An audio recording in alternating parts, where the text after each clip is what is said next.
Hey everybody, it's Kate, the West Coast Paper Crafter. It is Friday, December 13th, lucky number 13. I'm not superstitious for Friday the 13th, but I am superstitious for lots of different things. I'm just popping on live tonight. This isn't planned, but I thought it would be really fun to just share a quick tutorial how to make these 2" by 2" gift boxes. So that's what I'm going to do. And we'll get started. I'm going to show you how fun it is to make these. All right, so I'm just going to flip the camera around and attempt a zoom in. Sometimes it works, and yeah, that's okay. That'll do. All right, so to start out, we need 1 sheet of cardstock. So this is, I'm going to use Granny Apple Green, and this is just 8.5 by 11. So what we're going to do on the 11" side, we are going to cut it at 6 inches. So if you have a Stampin' Up! Trimmer, you can just butt this paper right up to the edge of your arm, as long as your arm is closed, and that is 6 inches. So that makes it really easy. So I'm rotating the paper and I'm going to cut it again at 6 inches. So I have 1 square, 6 by 6. I need to change my blade. It's getting a little bit frayed. Hey, Carissa. Thanks for tuning in. What are you doing up so late? Is it because it's Friday? All right, so this I don't need, but I'll save it for some other project. Now, this extra piece of cardstock that we just cut off, I am going to cut this to 4 1/16. All right, so just that little tick mark if you have a Stampin' Up! Trimmer. So that is that. So I'm going to make another square at 4 1/16. So now I've got 2 pieces of Granny Apple Green. I'm going to put aside this trimmer for now. Oops, I'm loud. Sorry, guys. And I'm going to grab my scoreboard. All right. Oh, Chrissy, you're too good to me. So number 1, the 6 by 6 piece of paper, I am going to score it at 2 inches on all sides. So I'm just going to keep rotating this cardstock around until I've scored it on all sides at 2 inches. And then the 4 1/16, I am going to do the same thing, except I'm going to score it at 1 inches on all sides. So super easy scoring. It's not too complicated.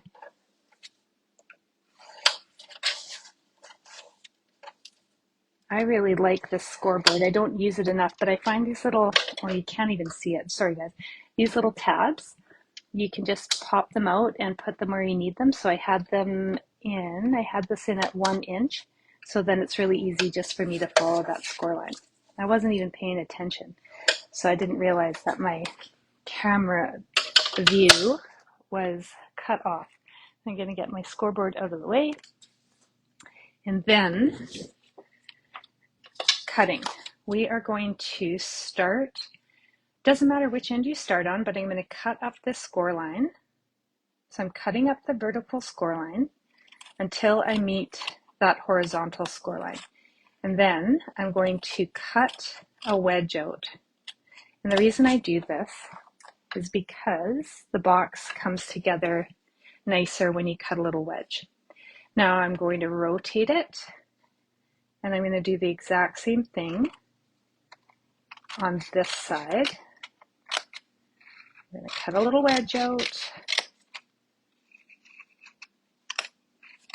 rotate it, do the same thing. So it's almost like it's like a pinwheel pattern.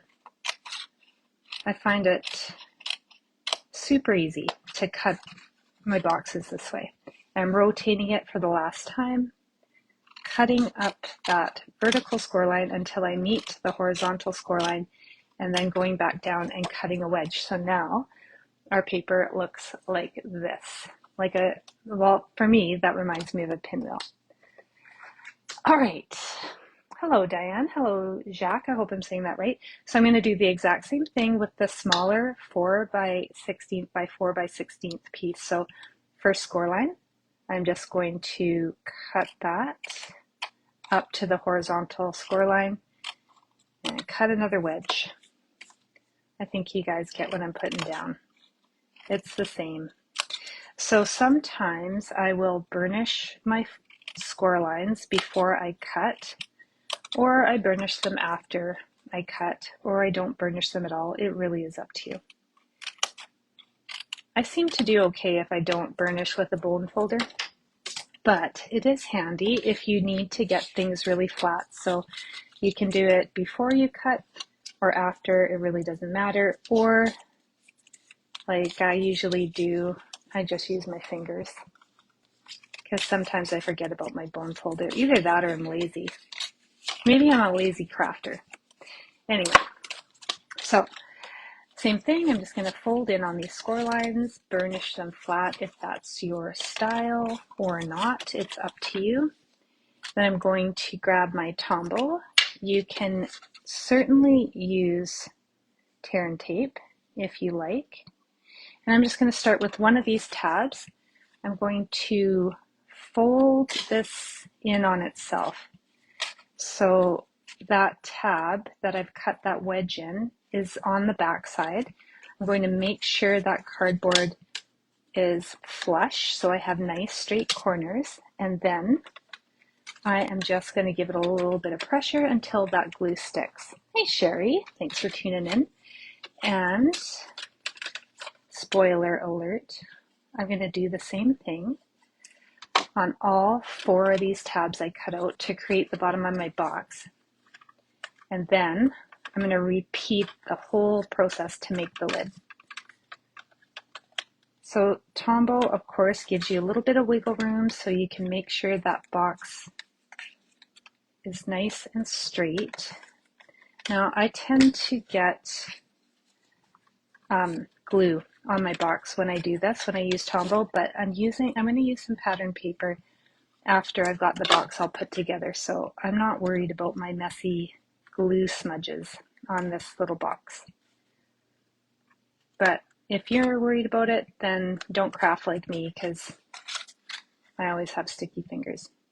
All right, so the only thing that gets a little bit tricky is getting that last tab in, but I find it's easy enough just to pull that cardstock a little bit apart and then sliding that last tab into place. All right, so a box is together. Well, mostly together. All right, there we go. All right, so that's my little 2 by 2 box. Now for the lid. Sometimes I will build my lid over top of the box just to make sure that the lid is going to fit. So that's my trick, because if you don't get the edges just so, your box lid can be a little bit too tight. So if you have the I want to say maybe dexterity to put the lid together while it's sitting on top of the box, then do it that way, because your lid will always fit. Well, maybe I shouldn't say always. Let's say more likely to fit. Judy, thanks for tuning in. Oh, Carissa, are you serious? My scribblings calmed down? That's not intentional. I mean to be an avid glue scribbler. All right, so now I've got one more tab to glue down, and I will take that lid off the box just to get the glue on there because it's a little more awkward when I have one tab left. All right.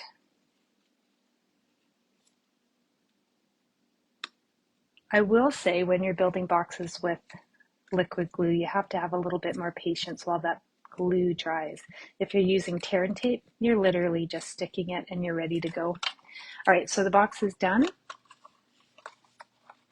My lid fits. It's a little bit snug, but that's all right because I don't want anything falling out of it whenever I stuff it with whatever I'm going to stuff it with. So now to decorate, I just grabbed a piece of Take a Bow Designer Series paper. What did I do with my, here we go. Hello, Cherry Lane Stamping. Thanks for tuning in. All right. And Elaine, hello. Thanks for tuning in. So I've got my Designer Series paper and I am going to, I got to think what I did here. Okay, 1 3/4. I'm just going to cut. I'm on a live. Sorry, my husband forgot I was on the live. Anyway, so I've cut that to 1 3/4. I'm flipping it around. I'm going to cut it to 1 3/4 again. And that is going to be the top of the box. Notice my husband didn't stick around. He doesn't want to be on video. I do remind him when I'm going to go on a live, but he forgets. Now for the sides, 1 3/4 by 3/4. And we need 8 of them if you're going to add some Designer Series paper to your box. You will need 8 little rectangles that are 1 3/4 by 3/4. I'm running out of space for my fingers to hold that paper. So when I have just a little piece and I don't have room for my fingers to hold it tight, I like to put my blade in the middle. I don't know if this is just a me thing, but if I put my blade in the middle and once I cut down on that paper, then it doesn't seem to move around. So I can still get a nice even cut. I don't know if anybody else has any better tips for that. If you do, I'm listening. I need 3 more.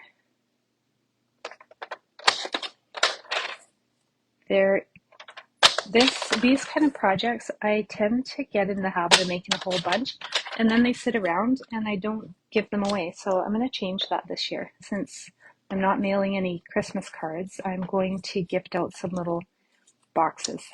All right, so now I've got 3 pieces of 1 3/4 by 3/4 Designer Series paper. And then I've got the 1 3/4 by 1 3/4 for the top of the box. And then all we're going to do is just glue this paper down. And if it's easier for you to take your lid off when you're doing that, then you do you. I'm going to leave the lid on because I want to make sure that I've got just a little bit of a gap in between the lid and the bottom of the box when I put this paper down. And then the last thing that I do once I stuff the box with whatever I'm going to put in it is just get some ribbon and tie it around the box. And that's it. Or, I mean, you could do whatever. It doesn't have to be ribbon. You can decorate it any way you want. All right, so this is a little painstaking, to be honest. Just gluing all these little pieces on. So I don't blame you if you tap out because it might be a little bit boring to watch me glue the same size pieces over and over again on this tiny little box. Maybe I would have been more efficient if I just made the box out of Designer Series paper, and then there's no need to add any pattern paper. I find the Designer Series paper is a little bit thin for boxes, so I don't tend to use it on the bottom of the box, but I have made lids out of Designer Series paper.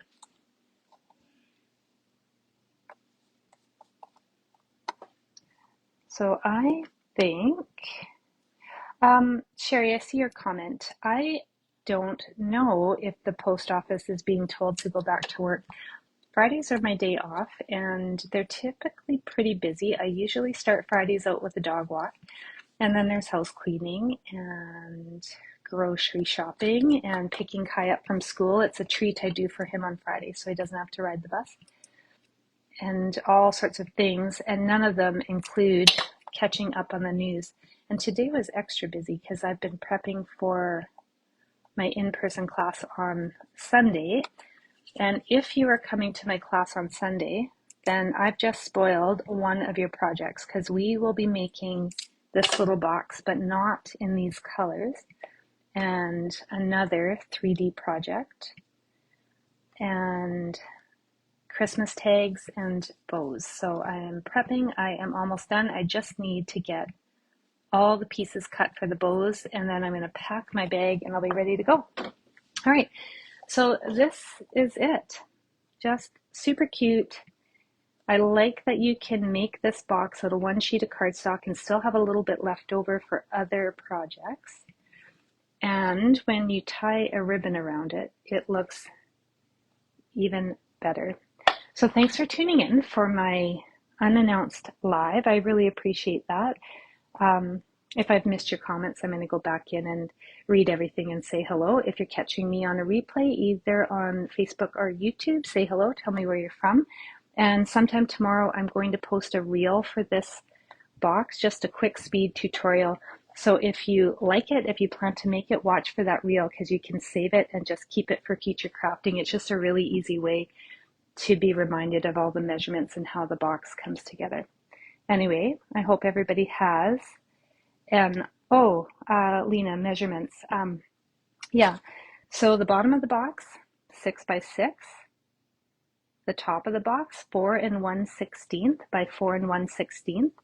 And I can go into the comments and just write the measurements down for you in there so you don't have to replay the video.